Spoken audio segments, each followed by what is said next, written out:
Eh bien, le bonjour. Aujourd'hui, on se retrouve pour une toute nouvelle carrière dans Football Manager 2024. Bien sûr, c'est en attendant la sortie du nouvel opus qui sortira vers octobre-novembre de l'année prochaine. Cependant, en attendant, il faut bien s'occuper sur Football Manager. Et aujourd'hui, je vous propose une carrière avec le Paris FC. Une carrière qui est loin d'être normale, puisque on a eu accès grâce à Arthur qui m'a donné personnellement, je veux dire, le la save, une save avec tous les nouveaux transferts, tous les nouveaux budgets, tous les nouveaux championnats dans les 5 grands championnats Portugal et Pays-Bas. Et donc, on va partir avec Paris FC avec de grandes ambitions. Tout d'abord, pour commencer, on met le cadre. Ce club a été racheté il n'y a pas longtemps par LVMH en accord avec le groupe Red Bull. C'est le fils de Bernard Arnault qui est aux commandes de ce nouveau projet du Paris FC et ils ont pu injecter beaucoup d'argent dans le club. On compte plus de 150 millions qui ont été investis dans ce club de région parisienne avec plus de 76 millions de budget transfert et 500 000 de budget salarial. Comment vous dire qu'on va bien s'amuser sur le mercato. Alors pourquoi j'ai choisi ce projet? Évidemment, c'est parce que Bernard Arnault, il m'a appelé, il m'a filé un petit coup de fil. Il m'a dit, oui, Maxence, alors il est vrai qu'on a besoin de vous, que on aimerait beaucoup vous avoir dans le projet, et puis voilà. Et donc voilà, l'appel est arrivé, le petit message, quelques papiers à signer, et puis on est arrivé, beaucoup de thunes, j'ai un gros salaire, tout va bien dans ma vie. Donc, j'ai envie de savoir. J'ai 53 500 par mois de salaire, donc c'est vraiment OP, on va dire. Euh, et donc voilà, on est dans une super carrière, le projet est celui-là. Le but de cette carrière, ça va être tout d'abord en première année. Alors déjà, je vais vous présenter ce qu'on m'a donné comme objectif. Cette année, on doit terminer dans le milieu de tableau de Ligue 1, rester dans les limites du budget, ce qui serait pas trop compliqué, et être compétitif en Coupe de France. Donc ça, terminer en milieu de tableau, ça va être notre objectif. Si on termine en première partie de tableau, franchement OP, mais vraiment au milieu de tableau. Et ensuite, l'année prochaine, on visera peut-être la Conference League. Ce serait vraiment pas mal. Ou alors l'Europa League si on est ambitieux. Mais en tout cas, la première saison, ce serait l'objectif de se stabiliser. En tout cas, en Ligue 1, niveau mercato, l'objectif, ça va être de renforcer l'effectif sur des postes clés, tout en maintenant une certaine vision à long terme, avec le recrutement de beaucoup de jeunes. Si on peut reproduire un peu la stratégie de Leipzig ou Salzbourg, ce serait vraiment génial. Parce qu'on voit aujourd'hui que ça a vraiment bien réussi et j'aimerais bien reproduire la même chose avec mon équipe, etc. Voilà, renforcer sur des postes clés. La tactique, je vous la montrerai après. Les joueurs, je vous les montrerai après. Donc voilà, notre calendrier est celui-là. On commence tranquillement avec AGO Serie Havre. Et après, bon, on verra, hein. Sur la saison, on aura un match amical face au Real Madrid pendant la pré-saison. Les choses qu'on va devoir faire dans l'immédiat, eh bien, ça va être le recrutement d'un staff. On n'a pas de directeur sportif, pas de directeur technique, pas de responsable du recrutement, manque de recruteurs et d'analystes du recrutement. Niveau préparateur, c'est pas ça. On est presque la pire équipe de Ligue 1 en termes d'équipe de préparation, etc. Voilà, et donc comme je le disais, on a un gros travail à faire sur l'équipe des préparateurs. Donc voilà, on va faire tout ça. Si maintenant je vous montre l'effectif, alors je vais pas vous montrer tout, vous découvrirez les joueurs au fur et à mesure de la carrière. Ce que je peux vous dire, c'est que on a un super gardien qui est en équipe de France jeune et qui est vraiment génial. Gros potentiel, quelqu'un de très solide, etc. Ça va être vraiment sympa de jouer avec lui. Donc voilà, gardien libéraux, tout ça, vraiment pas mal. Le mec a beaucoup de... Par contre, il craint de jouer les gros matchs et je sais que ça va être compliqué en Ligue 1 face au Paris SG, face à d'autres clubs comme ça. Donc, je pense qu'on va aller recruter un gardien remplaçant euh, pour suppléer Ben Compagno dans les gros matchs. Un mec qui soit très bon dans les gros matchs, etc. Donc, ce sera vraiment une première recrue à faire. Ensuite, Bon, bah, on a des bons latéraux. La nouvelle recrue qui est Noah Sangui, recruté cette saison par le club. Bon, sur FM, il n'est pas non plus incroyable, il n'a pas une grosse détermination. Mais bon, on va essayer de le faire monter.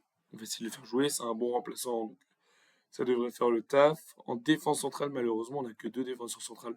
Donc on va devoir axer vraiment notre mercato sur améliorer le secteur défensif, avec possiblement 2 recrues en défense centrale, si possible, des recrues vraiment de haut standing, parce qu'on voit ici que les 2 joueurs sont en joueurs de rotation. Donc ils n'auront aucun problème à être remplaçants. Euh, donc voilà, on va faire tout ça. Ensuite, en milieu, on a l'air d'être pas mal. On a des très bons joueurs. Maxime Lopez est très très fort.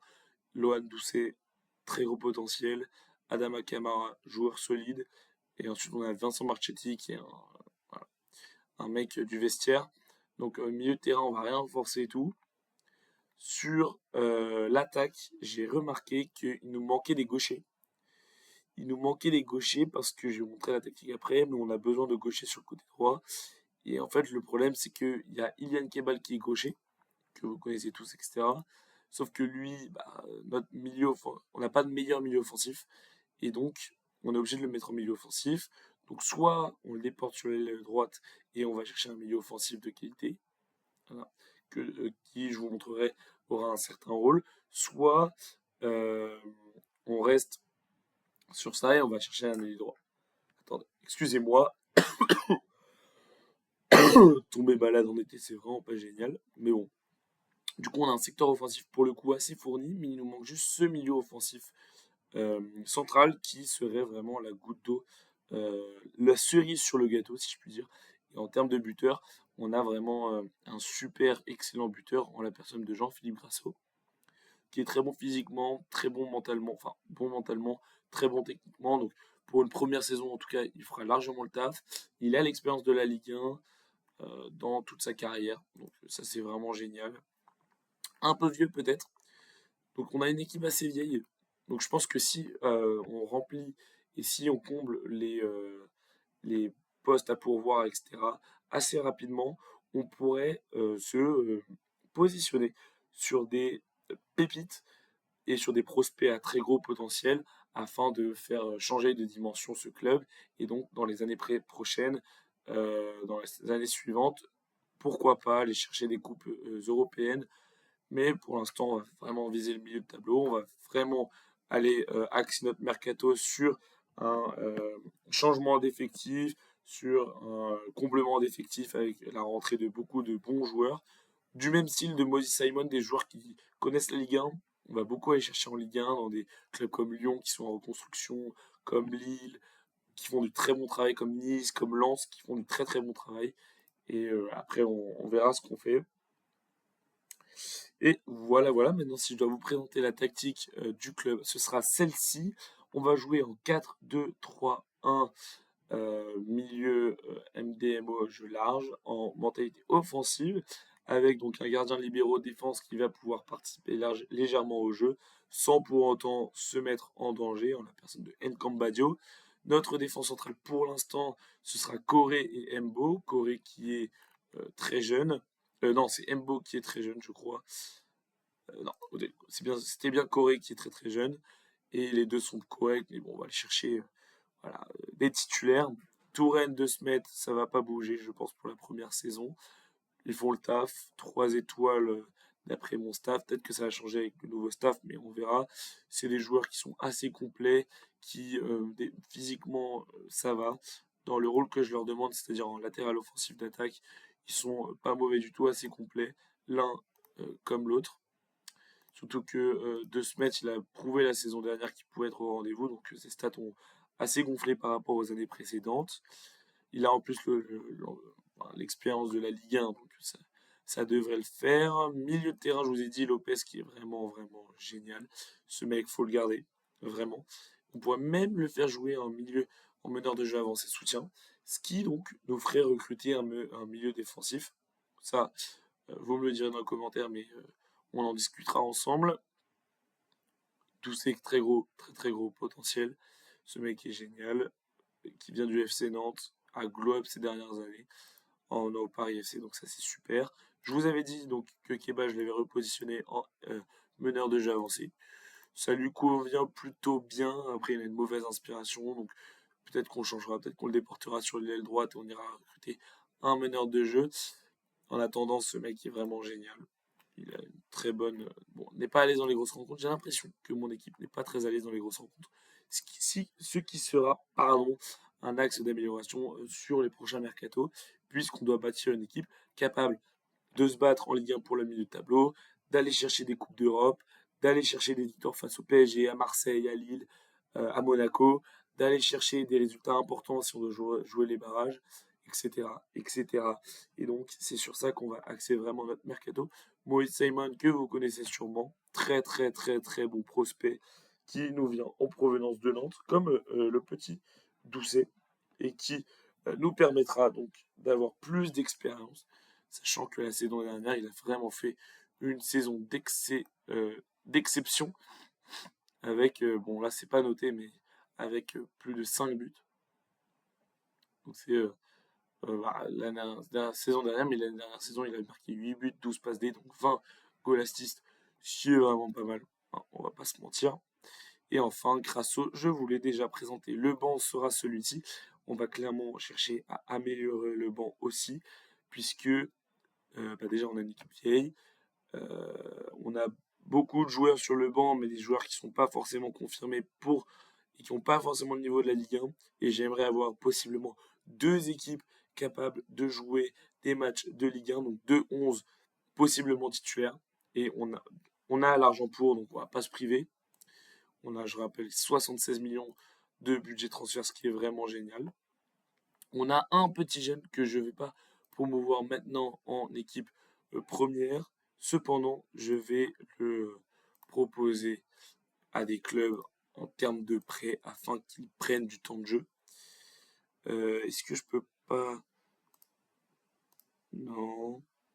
On va le proposer tout simplement. Et je n'accepterai que des trucs où il sera titulaire régulier au minimum. Ça, ce serait vraiment juste la perfection. Voilà. Alors, du coup, pour les réseaux de recrutement, j'ai mis Monde. Après, on a la Ligue 1, on va vraiment axer notre mercato. Ligue 2, pourquoi pas aller chercher des joueurs chez les clubs qui sont descendus. Par exemple, Stassin à Saint-Etienne. Bon, ça serait pas de grande utilité, mais bon, voilà. Des joueurs très intéressants à Saint-Etienne. Dans d'autres clubs aussi qui sont descendus la saison dernière, comme Montpellier. Aller chercher peut-être un TJ Savanier qui apporte beaucoup d'expérience au poste de meneur de jeu, ou encore d'autres clubs. J'ai oublié l'autre qui descendait. C'était. Ah la vache. Bon, tant pis. J'ai oublié l'autre club qui descendait, mais c'est pas très grave. C'est pas très très grave. Donc, pour commencer, on va directement commencer à aller chercher des staffs. J'ai envoyé des petites observations pour certains postes, en espérant que ça nous fournisse de bons prospects. On va demander pour toi, hein. On sait qu'on a l'argent pour vraiment améliorer, donc on va vraiment pas hésiter. On va pas mettre de responsable des prêts parce que je pense on va savoir bien gérer les prêts. On a des entraîneurs adjoints. Est-ce qu'ils sont bons? Non. Je pense pas qu'on va chercher à casser toute la dynamique de l'équipe, du staff, en tout cas de l'équipe de formation. Donc pour l'instant, on va juste améliorer chaque truc et ensuite on verra en fonction. Donc on voit que préparateur physique est nul à Yesh. Celui-là encore pire. Donc on va aller chercher pour chaque truc. Et on va aller chercher un très bon pour chaque. Pas de responsable de formation des jeunes. Préparateur aussi. On va chercher entraîneur des gardiens pour tout, hein. Enfin, là, l'objectif pour la première année, ça va être de se laisser le temps de progresser tranquillement au niveau de ses infrastructures, au niveau du staff, etc. On n'a pas besoin de préparateur au copier, arrêtez, c'est moi qui gère. Responsable des analystes, on en a besoin d'un. Ensuite, on va prendre un analyse des performances. Donc là, on a balancé tout. On a déjà tout ça. On a beaucoup de kinés. Ouais, on va pas changer les kinés pour l'instant. Ni les sciences du sport 7ème. Ça me convient parfaitement. Ensuite, en termes de mercato, on verra. Donc tout ça, voilà, tout ça c'est bon, hein. Marquer tout comme lu. Donc voilà, tout simplement, on va mettre entraîneur en termes de responsabilité pour les coups de pied arrêtés. Et on va tout simplement avancer tranquillement dans cette carrière. Voilà, prendre nos premiers mails, faire nos premiers changements, faire nos premières discussions. On va aller vers une réunion avec les joueurs pour se présenter et présenter le projet. Je souhaitais saisir cette occasion pour me présenter à vous personnellement en tant que nouvel entraîneur du Paris FC. C'est exactement ce qu'il veut dire. On va directement placer les objectifs. On va vouloir terminer en milieu de tableau efficacement. J'attends de vous que vous fassiez bonne figure en Coupe de France. C'est exactement ce qu'on veut. Est-ce que on a des formules? On va donner, c'est ça, tout le projet du Paris FC. C'est donner l'opportunité aux jeunes de se montrer dans notre club qui a été racheté en partie par la dimension Red Bull. Donc voilà. Et on va aussi promettre une amélioration du staff. Donc tout simplement, voilà. On n'a rien à ajouter. On va devoir aussi faire le code de conduite, si je me rappelle bien. Alors voilà, il y a un truc à remarquer, c'est que la cohésion d'équipe est catastrophique. Et donc ça aura un impact significatif sur le placement des joueurs en match. Ce qui veut dire qu'on va être nul en début de saison, tout simplement. Et surtout, on n'a pas de leader d'équipe. C'est très très mauvais tout ça. Il faudrait chercher un leader d'équipe. Malheureusement, je pensais que Marchetti en était un. En fait, pas du tout. On a des joueurs en dehors des cercles. On a au moins on a un noyau dur qui est fort. Ça au moins, c'est vraiment pas mal. Par contre, je sais pas ce que ça veut dire les couleurs. État d'esprit, tout le monde est content. Voilà. Ah, gestion de l'entraîneur. Mais je te baise en fait. Après, c'est parce que je viens d'arriver aussi. Ils savent pas ce que c'est. Ok, pas de code de conduite. Donc tout simplement, retour. Réaction à la causerie. Ok. Bon bah voilà, on avance tranquillement. J'ai mis du tactique, hein. Je fais toujours ça. Je pense que c'est le mieux à chaque fois pour vraiment débuter la carrière de mettre du tactique. Beaucoup d'esprit d'équipe et de programme de proximité afin de créer vraiment des affinités entre les joueurs. Ce qui serait vraiment génial, vu la cohésion catastrophique, cataclysmique, devrais-je même dire, entre les joueurs. Laissez-moi faire juste ça, ça prendra 2 secondes, hein. Je vous embête pas plus longtemps. Je ne vous embête pas plus longtemps. Voilà. Aussi, dites-moi si vous voulez que je fasse des carrières manager sur d'autres jeux. Je sais qu'il y a le tennis manager. Putain, il y a le tennis manager qui vient de sortir qui est vraiment génial. J'ai joué un petit peu, donc dites-moi si vous voulez qu'on joue à ce jeu ensemble. Moi, je peux lancer une carrière manager et on continuera ça tous ensemble, évidemment. Ok, donc ça, on n'a plus rien à faire. Bon, honnêtement, là, moi, j'ai des ambitions claires et nettes et précises avec Paris FC. Est-ce qu'on a le temps pour faire un match de préparation? Ouais, on a le temps, non? Bon, là, j'explique clairement, on verra. J'explique clairement ce que je veux faire. Rétrograder les joueurs 4 fois ou plus, blam, tu dégages. Tu dégages cette ta mère. Tu rentres chez toi. Donc voilà, au moins, ça sera plus rapide. Ouf, oh la vache. 4 offres de transfert. C'est pour le petit page. Magnifique. National, titulaire régulier, joueur important à FC Dieppe. Pas mal. Titulaire régulier, joueur important au FC Chambly. Le truc, c'est qu'il faudrait prendre des clubs qui sont favoris, où il y aura du temps de jeu. À chaque fois, ils prennent pas beaucoup du salaire, hein. Mais bon, on va. Je sais pas quoi faire. Dans un sens, FC Rouen, c'est pas mal parce que c'est un club qui a confirmé en national, titulaire régulier, etc. Mais en même temps, FC Dieppe, joueur important, même si c'est joueur important plus une partie du salaire. Je pense qu'on va aller chercher d'abord l'offre du FC Chambly. Est-ce que tu peux prendre au moins 60% et 70% de son salaire? Ok, ok. Pourquoi pas? toi, si je te mets joueur important, que je te mets 80, 90, est-ce que tu acceptes? Tu n'acceptes pas. Est-ce que si je te mets ça et t'acceptes? Tu n'acceptes pas. Est-ce que si je te mets ça et t'acceptes? Tu n'acceptes pas. Est-ce que tu vas te faire foutre? Tu n'acceptes pas. Très bien. Putain, mais va te faire foutre, en fait. Bon, on va accepter cette offre. C'est pas grave. On va négocier comme on peut avec tous les clubs. Joueur important, j'imagine que toi t'as pas de thunes. Donc c'est compliqué. On va rejeter l'offre.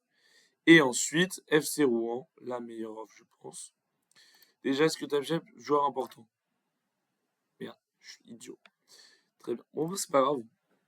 Joueur important, moi, à Rouen, club qui prévoit d'être classé en national, c'est pas mal, hein.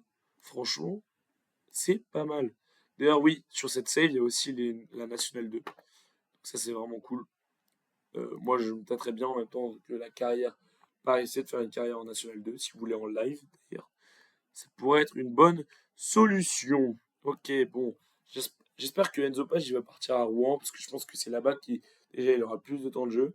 Ensuite, c'est là-bas que il va avoir le plus de temps de jeu bénéfique à sa progression, parce qu'il faut savoir que le temps de jeu, si tu fais que perdre, bah forcément ta progression elle sera ralentie, alors que si tu fais que gagner, logiquement ça donnera un boost.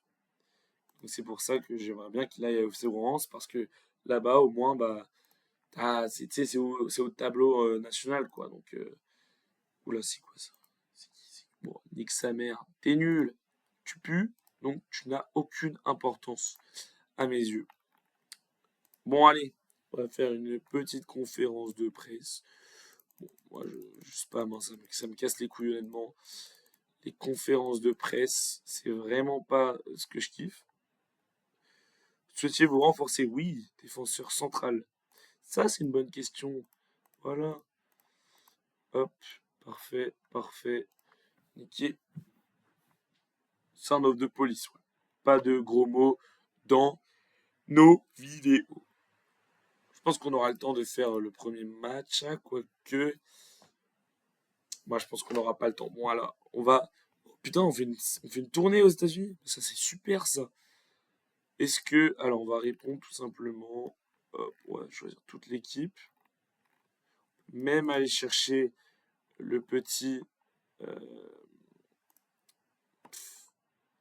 Attendez. Le petit Enzo Page, qui est vraiment génial. Très très bon joueur. C'est parti. Ce serait vraiment génial. Bon, on part comme ça, seulement 23 joueurs, donc il faut vraiment agrandir l'effectif. Je pense qu'on n'a pas assez d'offensifs, quoique peut-être, on n'a pas assez de défenseurs, on n'a pas assez de gardiens de but de haut niveau. Donc si Obed Nkambadio se blesse, est-ce qu'il a blessure fréquente? Non, mais bon, voilà. Eh bien, ce sera problématique. Donc, on va se mettre devant le match de Philadelphia Union et on va se laisser après ce match. Enfin, avant ce match plutôt, évidemment. Parce qu'on n'aura pas le temps. Les vidéos, elles dureront à peu près 30 minutes. Attendez que je regarde mon chronomètre. Elles dureront à peu près 30 minutes, pas plus. Histoire que vous puissiez la regarder dans le métro en rentrant du taf ou en rentrant de l'école, évidemment. Parce que mes vidéos, c'est les meilleures en rentrant pour le métro. Parce que j'ai une voix très calme et que je peux vous détendre au calme. Capté ou pas? Tu captes ou pas? Putain, j'ai oublié de vous montrer un truc. C'est les consignes que j'ai données dans ma tactique. Excusez-moi. Je vais vous les montrer maintenant. Alors, j'ai demandé un jeu plutôt dans la largeur afin de vraiment exploiter l'axe et un peu les ailes. En fait, on va jouer vraiment, on va avoir un jeu vraiment axial afin de permettre les dédoublements extérieurs des latéraux afin qu'ils montent très très haut et qu'ils fassent des centres extérieurs dans la surface. On a un rythme un peu plus élevé, un caractère direct des passes normales. On va pas toucher trop. Ensuite, en termes de transition, on effectue un contre-pressing et on relance vers les défenseurs. Et enfin, en termes de sans le ballon, on a un pressing haut et une ligne défensive très haute. on va jouer en gegenpressing, ça c'est notre jeu. Gegenpressing, jeu dans l'axe, exploitation des ailes, centre dans la surface, beaucoup de jeux en abord de la surface avec une ligne défensive qui est très très haute, beaucoup d'engagement, un empêchement des relances courtes du gardien. Et on va demander aussi avec des instructions, voilà, marquer de plus près, tacler plus durement. Non, ça en fait on va pas mettre, on va mettre rester excentré, prenez les couloirs. Ou non, juste, si prenez les couloirs. Pareil pour Monsieur Touraine. D'ailleurs, la région très sympa. J'y vais souvent. Là, tac, tac, tac. Pour notre attaque, on va mettre que des marqués de plus près, tacler plus durement afin d'avoir un contre-pressing vraiment efficace. Bam. Donc, tic-tac. Et même pour notre buteur, ce sera vraiment pour l'instant les seules consignes qu'on mettra. Après, si on voit qu'on a des faiblesses ou quoi que ce soit, eh bien, on rajoutera des consignes. Sans aucun souci. L'équipe de Monaco est vraiment bonne cette année. Franchement, est-ce qu'ils ont Pogba? Dis-moi qu'ils ont Pogba. Si on peut recruter Paul Pogba. Oh là là là là là là. Putain, il vaut que 2 millions. 32 ans aussi. Contrat jusqu'au 30 juin 2024. Qu'est-ce qu'il est fort ce mec. Il m'impressionnera toujours. Ils ont aussi Ansu Fati. Ansu Fati, 16 ans. Ok. Monaco, vraiment, ça va être l'équipe à battre cette saison. Si on va regarder maintenant donc la présentation de la saison et donc les bookmakers, qu'est-ce qu'ils prédisent? Nous, on terminerait 12e avec une cote à 151, tandis que Paris SG finirait premier, évidemment. L'OM derrière, Monaco 3e, l'OL 4e. Voilà, et ensuite le Havre dernier, Metz avant-dernier, Lorient barragiste. Et moi, je voyais plus AGOCR descendre ou un Angers descendre, mais en fait, ouais. Je valide. Le 11 type, c'est ça. C'est full joueur du PSG. C'est ça qui est aberrant. Voilà. Pierre Sage au RC Lens. Tiens. Hop. On va se mettre juste devant le match et on va se laisser pour cette première vidéo. J'espère qu'elle vous aura plu. Quand on se reverra, on fera la réunion de recrutement. Normalement, la vidéo sortiront tous les jours à 11h, normalement. Si tout se passe bien, si j'ai pas trop de problèmes sur le montage, etc. Donc tous les jours sortiront à 11h. Et ce sera vraiment pour passer un super moment tous ensemble dans cette super carrière qui s'annonce vraiment géniale. N'hésitez pas à commenter vos idées pour le mercato, les axes d'amélioration, ce que je devrais faire selon vous pour booster cette équipe. Voilà, dites-le moi dans les commentaires, likez si vous aimez la vidéo, likez si vous n'aimez pas la vidéo, et abonnez-vous pour recevoir les notifs pour les prochaines vidéos. C'est le plus important. Voilà, on se laisse sur ça. Je vous souhaite une super après-midi, et nous, on repart pour une super journée. À vous aussi. Au revoir.